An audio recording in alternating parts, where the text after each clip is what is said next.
I am sure most of you are employed in some way, and if not, you know somebody who is. How many of you put your life on the line every second of your workday? You're most likely thinking of different community service jobs such as police officers or firefighters or even our military. However, these are not the types of jobs I am referring to, but which is a reality for the men and women who report for work at Hoeganaes plant right here in Gallatin, Tennessee. The Hoeganaes facility endangers the lives of its workers every day by not heeding warnings of federal agencies and by allowing highly flammable dust to build up.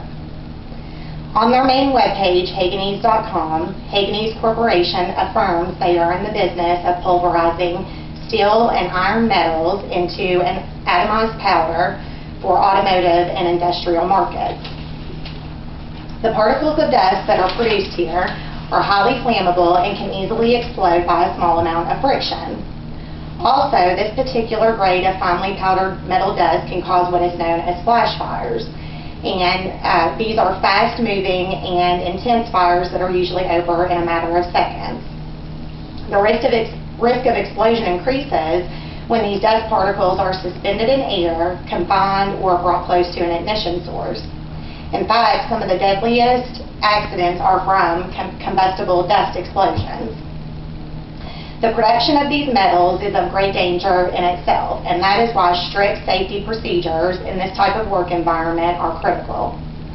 The current safety procedures at Hoeganaes are insufficient and have resulted in warnings by federal agencies, multiple explosions, and fatalities. According to a recent Tennessean article by Sarah Kingsbury, a January 2011 TSHA inspection found 12 workplace safety violations classified as serious. The Tennessee Occupational Safety and Health Administration issued over $42,000 in citations as a result.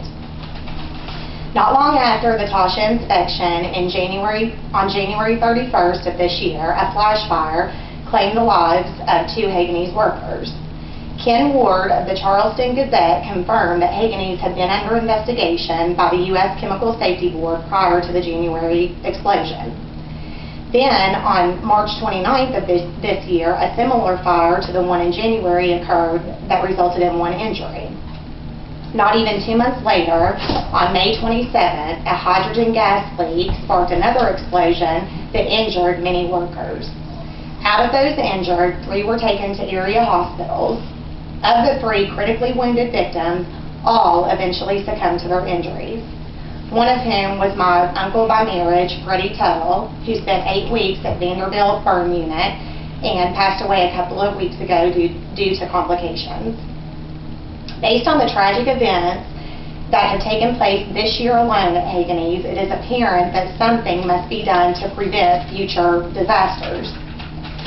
The U.S. Chemical Safety Board is a regulatory agency that investigates chemical accidents, reports on their root causes, and recommends solutions.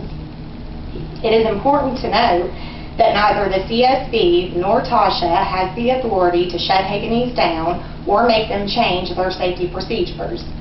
The 2 federal agencies are simply for the purpose of issuing fines when needed and offering their professional recommendations. Johnny Banks is the CSB's investigator in charge, and during a recent news conference following the deadly May explosion, he asserted that during the 3 trips he and his team made to Hoeganaes, there were multiple safety violations found. Some of the more notable violations were 2 to 3 inch thick, highly flammable dust on flat surfaces, ceilings, and rafters throughout the plant. The collection system that is supposed to lessen the amount of dust was found to be severely lacking, and the combustible dust was also found to be visibly floating in the air. And as I mentioned before, the risk of explosion increases when the flammable dust is suspended. In addition, Banks and his colleagues observed many uncontrolled potential ignition sources.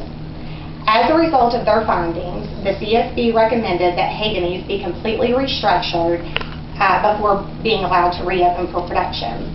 Not only is Hoeganaes appealing the fines from TSHA, but they are open for business as usual without having made any significant safety improvements. During a news conference following the explosion, CSB Chairman Raphael Moore Araso confirmed that these were the deadliest series of combustible dust explosions in the CSB's 13-year history. As you can see, it is imperative that new safety standards be instituted and followed closely before another tragedy occurs.